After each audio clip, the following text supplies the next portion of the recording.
Welcome to Short Course, episode 120 for December 22nd, 2023. I'm your host, Ben Barry. I was thinking I might end up taking this week off and have a little bit of a Christmas break, and instead, this has been an exceedingly eventful week for USPSA. The culmination of a lot of things that have been in motion for a long time, but we will get to that.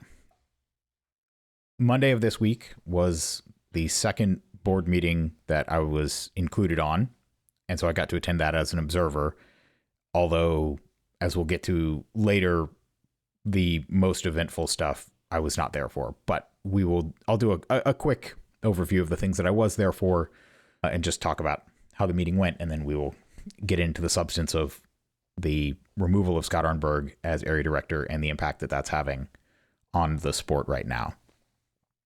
So I was invited to this meeting. Yemin was also there, I guess, since now they voted at the last meeting to allow him to serve. He and I were both there as guests, but we were excused 4 separate times. There was a presentation from John Scouten of Shooting USA for about 45 minutes that apparently had some financial numbers in it, and so therefore we weren't allowed to see it, even though literally 2 weeks from now we'll be on the board. We were kicked out for the managing director's report, again, because there was apparently some financial information there. We were again kicked out for a discussion about the president's compensation, which there's actually, arguably that's an employee matter that isn't really something of general interest. It was about his specific compensation. Okay, fair enough. I mean, there was apparently some California law that came into play. I'll need to be back briefed on that to know going forward what laws we need to comply with, but fine, that one is an employee matter. And the fourth one, which was added at the beginning of the agenda, was some kind of report about the leak investigation. And I'll be honest, it did not occur to me that that's what they would use to, at the very end of the meeting, kick Scott out. And in fact, I didn't realize until we got off the meeting that Scott had been kicked out from the meeting. I thought he just ended up leaving early, but we'll come back to that. So yeah, a number of things on the agenda that I wasn't there for. Troy was still there on the meeting, so whatever discipline was voted on. So again, a week prior to this, there was as I mentioned briefly at the beginning of the last episode, there was a special meeting called to discuss the incident between Troy and Mark Stamper at PCC Open Nationals, which will come up later, about basically what the discipline for Troy would be. And there was some vote, 6-3, and whatever it was, he was still on this meeting. So no more details about what was actually done in response to that incident. No idea what will potentially dissuade him from doing that in the future. So, staff nationals at your discretion with that in mind. The discussions that I was there for, so there was one about the intent to, they took a vote, even though the vote meant nothing, but the vote said that they intend to waive 10.2 at each future meeting to waive confidentiality and live stream the meeting. There was some discussion around executive session, and they said, yeah, we'll just send the live stream to a blank screen. So you guys will basically have the same experience I have. But again, the vote was meaningless. You can only vote to waive 10.2 in that particular meeting. So I don't even know why we spent as much time as we did in this meeting discussing it, except, I guess, well, I mean, the hypocrisy of it that'll become obvious when they try and say, oh, confidentiality isn't that important, but at the same time, we're going to boot Scott for violating confidentiality. We'll get to that. But so there was some discussion of that. I mean, my personal opinion is I don't know that it needs to be live streamed per se, but certainly being recorded and posted for review is enough. I mean, I don't have a problem with the live stream, but I can imagine people watching the live stream and, real time trying to text or email or, have their voice heard. So I think everybody will just have to put their phone on silent, because if people are watching the live stream and they're, trying to call or text or whatever, might cause issues. It might not. We'll see. Again, I don't have a problem with it. I think we should give it a try and see how it goes. But certainly if we had to choose between having it available in real time and having a complete recording available, certainly the side effect of the live stream being that we'll have a complete recording available afterward gets more done. But anyway, There was also discussion about this membership referral program, which has apparently come up many, many times before. And the idea is once this is implemented sometime in the second quarter of next year, members, when they sign up for USPSA membership, will be able to pick which club convince them to join. And that club, for every member they do this to, will get $5 off their affiliation or classifier fees.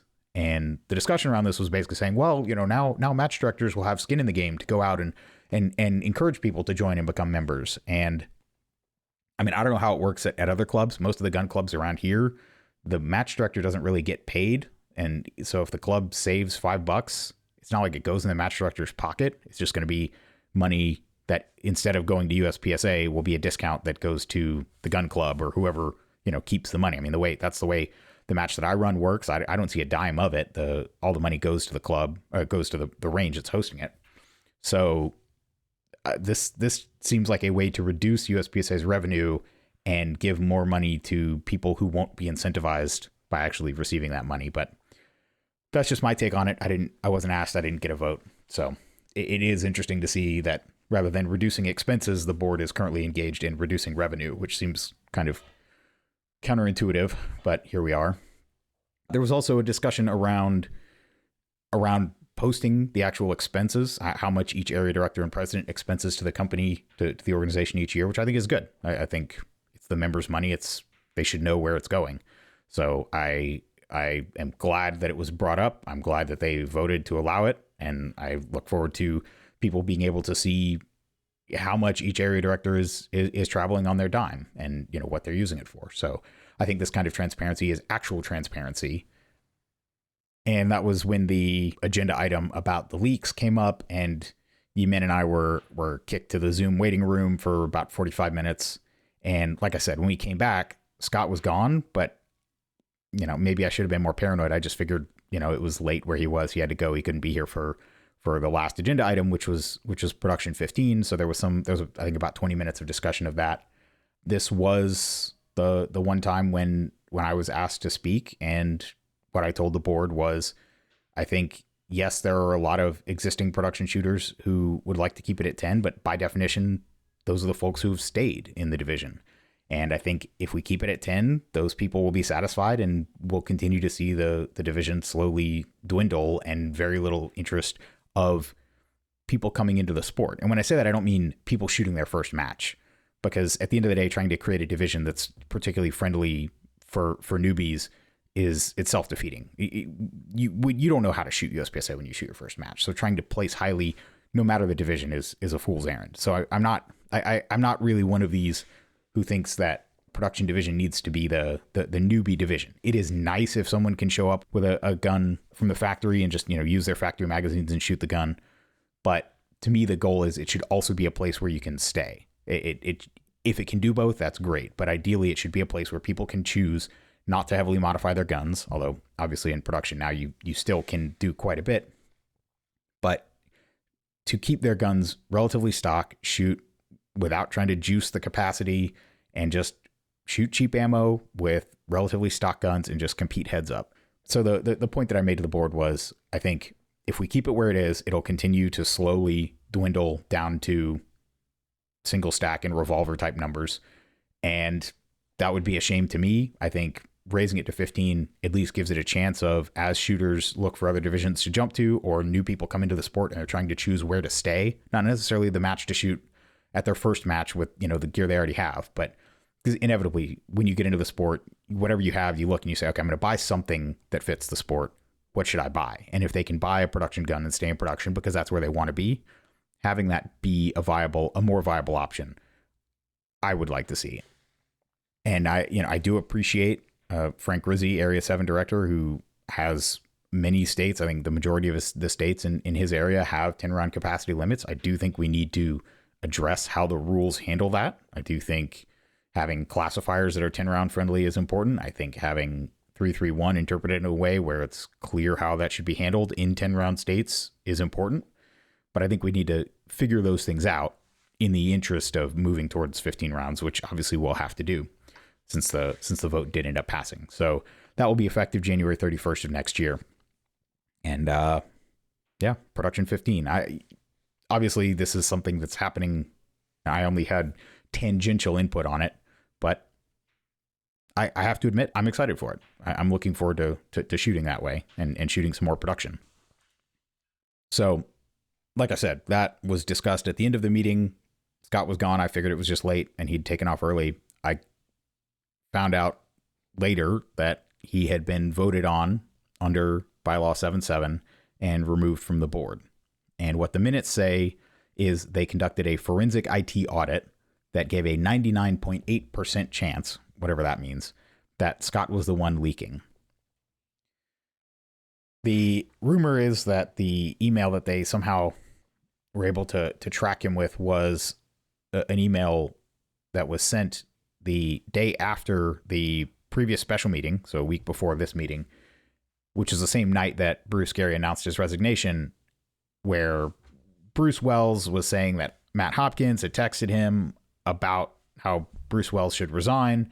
And, this is a clear sign that Hopkins has somehow violated the confidentiality of the meeting, even though Bruce Gary had sent the email out himself the previous night saying that he resigned. So what's interesting about this is there's some thought that it might have been, this was possibly a trap. It was a plant. It was a way of sort of detecting the leak. And what's interesting is this is not the first time something like this has happened, if that was how it happened. I haven't talked about this because I didn't think it would really do any good before now, but Kyle Stevens did basically the same thing to me during the Area 6 election. So at the Area 6 match in the spring, he made an offhand comment to me about how headquarters could see while the Area 3 runoff, which was the one where Scott had ended up winning over Kevin Collins, the Area 3 runoff, while it was running, some folks at headquarters could see who was ahead and who was likely to win. And he mentioned it in a very offhanded way, and I thought that's an odd thing to say and to mention. And I didn't entirely trust it. I thought maybe, does he know what he's talking about? And so I didn't mention it to anyone.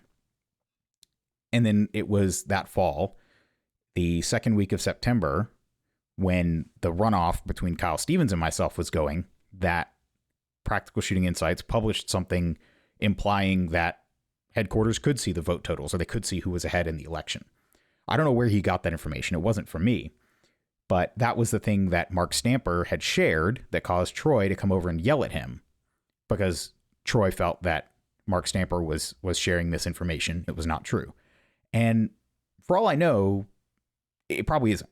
For all I know, the board, the staff can only say how many ballots have actually been filled out. I don't actually know firsthand whether they can see the vote totals while the election is ongoing or not. I would imagine they shouldn't. That seems like a weird thing for the election company to give them access to, but whether or not they can is sort of immaterial. What is interesting is Kyle in the spring planted that fact with me to see if I would leak it. And then when it got posted to Practical Shooting Insights and Mark Stamper shared it and Troy yelled at him for it, and then that turned into this whole storm around Troy, Kyle texts me saying, how does it feel to be at the middle of a shitstorm?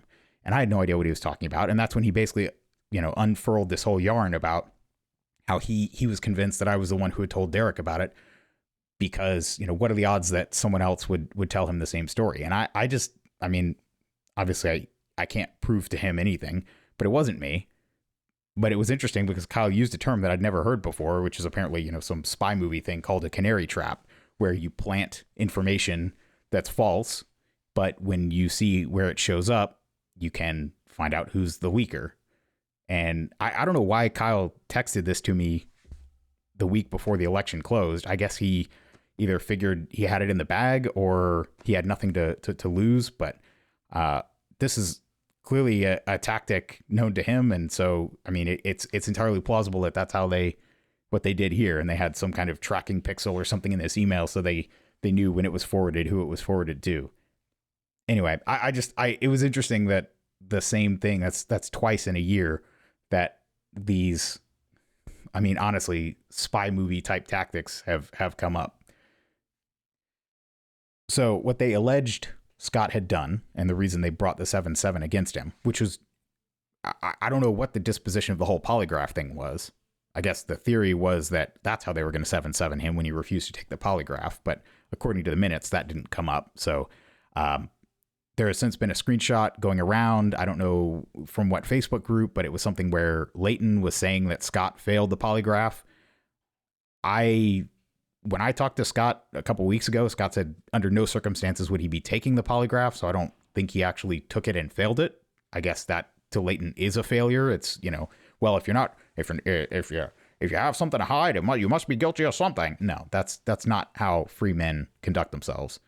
So I guess by refusing to take it, Leighton is calling that a failure. I don't know. But either way, it wasn't they didn't 7-7 him over the polygraph thing. They 7-7'd him saying, and by the way, 7-7 is the section of the bylaws that allows the board of directors to remove another director or the president. This is the same bylaw that was used at the time unanimously to remove Mike Foley back in August of 2021. So the thing that they brought Scott up for is saying that this was disclosing confidential information in violation of the board's confidentiality policy. But if you read that policy, it's only one page, and the only type of information it explicitly calls out is member information. So presumably names, email addresses, phone numbers, street addresses, that kind of thing.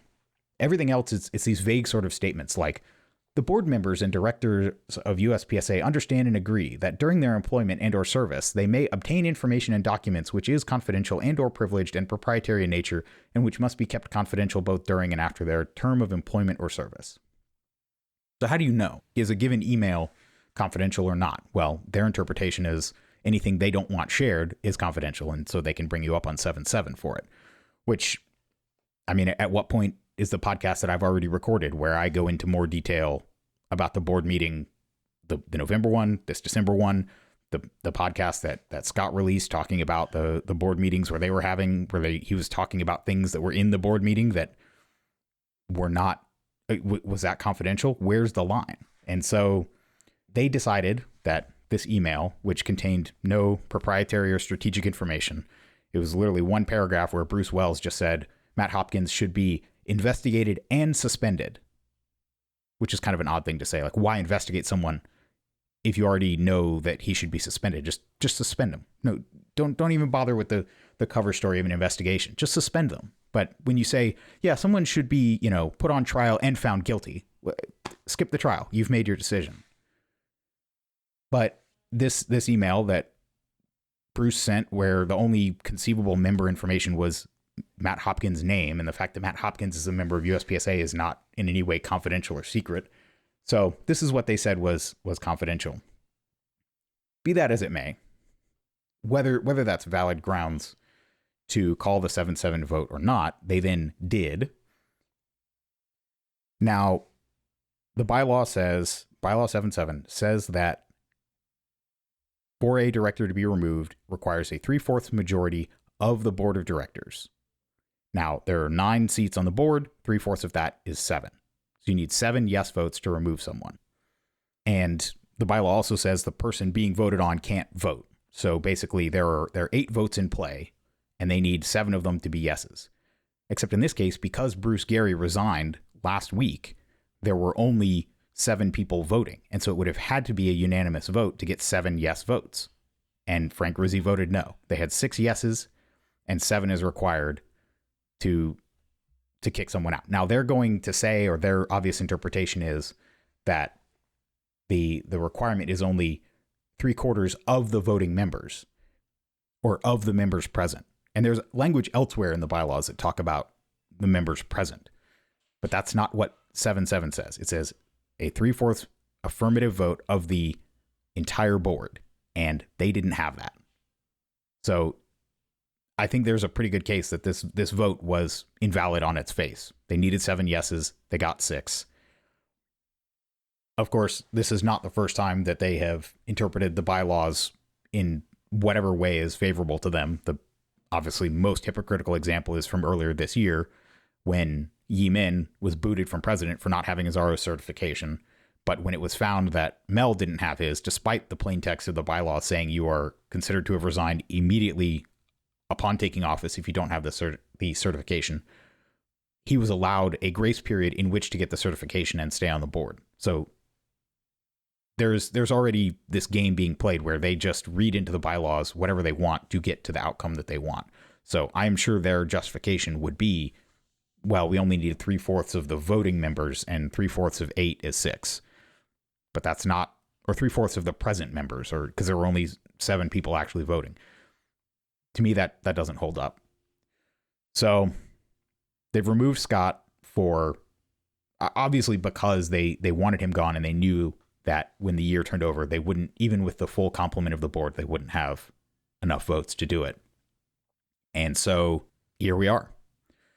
This has caused quite a response from the membership. There were rumors of it pretty much as soon as it happened. But once the minutes were posted, they were actually posted early this week, I guess, because, well, they wanted to get out in front of the rumors, or who knows. But there's a pretty substantial backlash going on to this, and this is taking a few forms.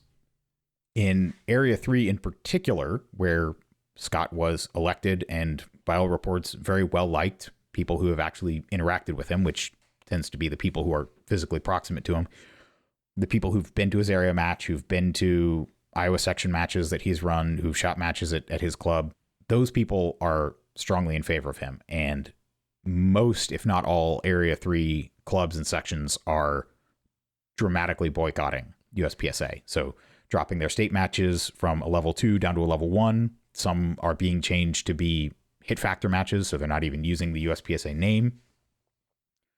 And I have to say, if a protest is going to be effective, I think the match directors are going to be the linchpin of it.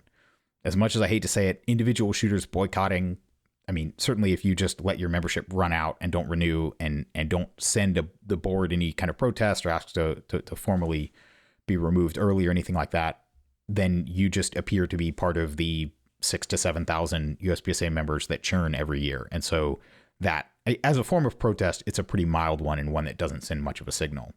It also takes a while to take effect.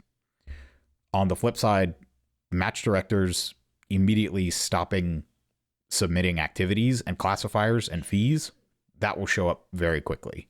I mean, if you look at the DME reports that are attached to the board minutes, he's showing numbers, activities and classifiers and everything shot up to the day that the board meeting is happening. They track these numbers very closely.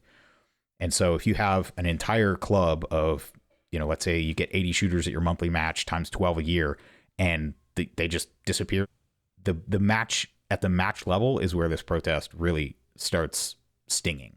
And I think certainly within Area 3, we're going to be seeing some of that. I'm hearing rumblings. We will see how many people actually follow through, right? Anytime there is some kind of internet outrage like this, like with the Mel Rodero thing where he was allowed to continue being on the board despite obviously and by the plain reading of the bylaws being ineligible, it blew over. People at the individual level just either they make their decision and they disappear and they go off and they shoot something else. But if this is going to stick, if this is going to make a difference, this is how it's going to happen. And so it looks to me like if you're a match director or if you're a shooter and you want to encourage your match director to take some action, there's really kind of 3 ways you can go forward. The first is you delay reaffiliating or you just choose not to reaffiliate. I actually wouldn't recommend that one for reasons we'll get to. You can reaffiliate, pay whatever the annual affiliation fee is, but hold non-USPSA hit factor matches until such time as you're satisfied that USPSA is actually working for you and not the other way around. Or the third option is you just keep holding your USPSA matches and upload the classifiers and everything, but when the invoices come due, you just don't pay them. And I think the latter two definitely show more of will definitely show up in the numbers, certainly. I mean, in any dip in affiliated clubs or activities or matches being run or results being uploaded will definitely show up. But I think if I were a match director, the route to take is keep holding USPSA matches, but withhold your money, right? This is a protest. The idea is things need to change. Scott needs to be reinstated. This invalid vote needs to be wound back. And once that's done, USPSA will get its money. Because the problem is voting isn't working. If we vote a guy like Scott in and he goes to make a difference and the board can just band together and kick him out, not for actually materially working against the interest of USPSA, but simply for sharing information that is not covered in any clear way by the actual confidentiality policy, then voting doesn't matter. And so it comes down to, and the other problem with voting is most people, so you best case, you get to vote twice every 4 years, once for president, once for area director. That's a pretty slow cycle to have your voice heard, where every time you shoot a match, every time you as a match director hold a match and send fees to headquarters, that's a vote. You're saying, I'm fine with the way things are. I'm going to keep supporting it.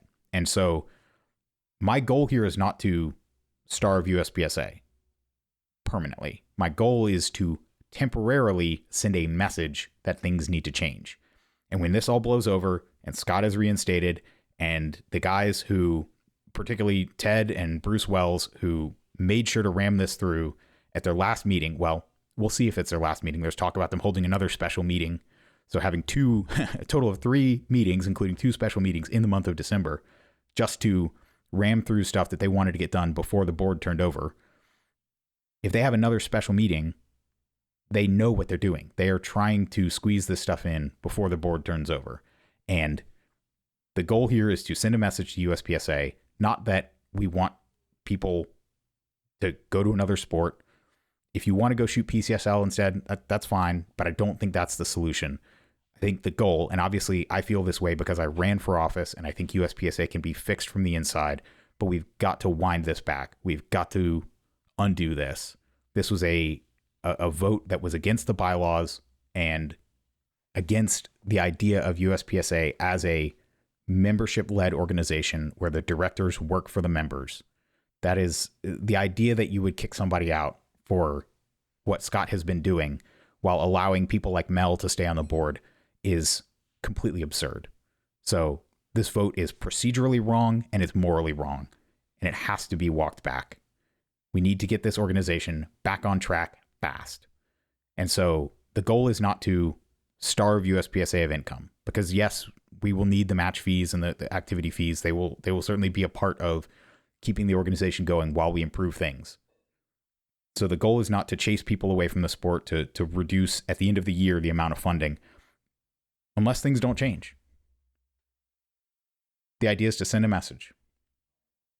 If the existing board members in the 9 days that they have left before the end of the year hold some kind of special meeting and try and ram through even more bad changes, that a message has to be sent that is unacceptable, and the members have to act. And again, I would like to say that a membership boycott at the member level is effective, but we've seen people slowly not renewing their memberships, not affiliating, and it doesn't seem to be slowing these guys down very much. But if we start seeing matches either not submitting results, not submitting classifiers, or submitting them and refusing to pay, that'll start showing up real quick. At the local level as a member, I think what you can do, if you're not a match director, be public, talk about this, share anything you're seeing, whether it's this podcast, other posts, talk about what's going on and the fact that they have decided that they can just kick out somebody for this overly broad, completely vague, selective enforcement of this confidentiality policy, all while they share whatever they want with their buddies.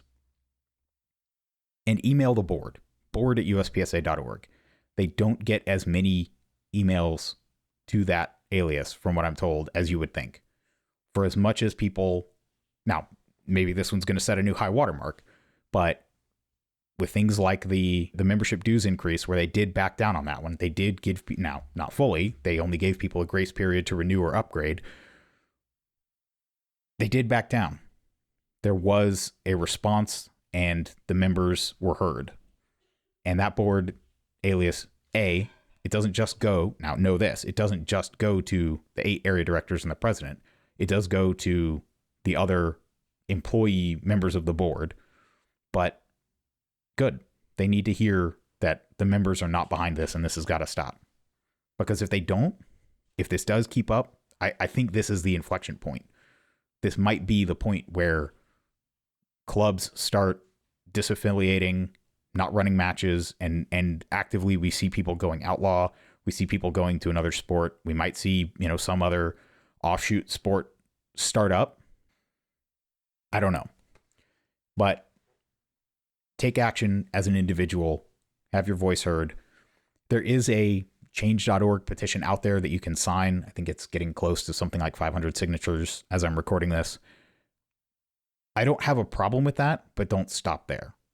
A number is easy to discount. Write an email to the board, give your background, make a reasoned case why this is wrong. Use your own words.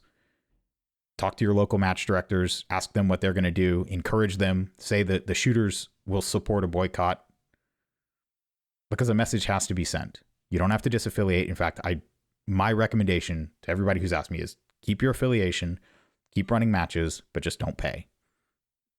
If you don't want to do that, if you don't want your name associated with USPSA while this is going on, that's fine. Keep your affiliation, just pay the fee, stay on the books, run your outlaw match. You'll have time, assuming things get resolved in the next few months, you'll have time in the rest of the year to run enough matches that you'll meet your affiliation agreement. I think the minimum is something like 7 matches a year, 4 of which have to have classifiers, something like that. You can run a few outlaw matches and just wait and see. See what the organization does. Plant your stake, say you're not going to take it, and see if they back down. And I say this as someone who I know will be joining the board in a little over a week. But I see the need for, as someone who is going to have to fight for this in these board meetings, the more ammunition, the more we can point and say, this isn't just people on the internet. These are actual match directors making this choice, making this change, and showing their disapproval with their dollars, the stronger the case becomes. So that's my recommendation. Dig into the minutes, ask questions, and let the board know where you stand. And if you think that kicking Scott out over this was right, write an email about that too. Write him an email of support. Let him see for every X emails objecting to this, we get Y in support. Let him see that ratio. I genuinely, I am expressing my opinion, my perspective on things. I don't expect everybody to agree with me, but I do think that this, from where I'm sitting, this is my view and this is what I'll fight for. So that's where we go from here. But make your voice heard and talk to the local shooters, talk to your local match directors, figure out what you're going to do. I don't see this. I mean, either way this goes, I don't see it lasting more than a few months. Either the board will fold or they'll sweep everything under the rug and Scott will be gone and they'll just put someone else in his place. And at that point, I think the future of USPSA gets a lot murkier and you can readjust then. I encourage clubs who are at the crossroads right now not to make any permanent decision. That's why I'm saying to reaffiliate. But give yourself a little time. For January, February, until things change, just keep a holding pattern. Send a message, keep a holding pattern, make your voice heard, and we'll see where it goes from here. And obviously, feel free to CC my email, or send me an email if you have any questions or you want to get my perspective on things. I'm here. I'm an open book. I have nothing to hide, and I think we as the board work for you as the members, and we need to remember that, and we need to start doing a better job of it. Well, that wraps up this episode of Short Course. My email is ben@berryshooting.com. Talk to you next time.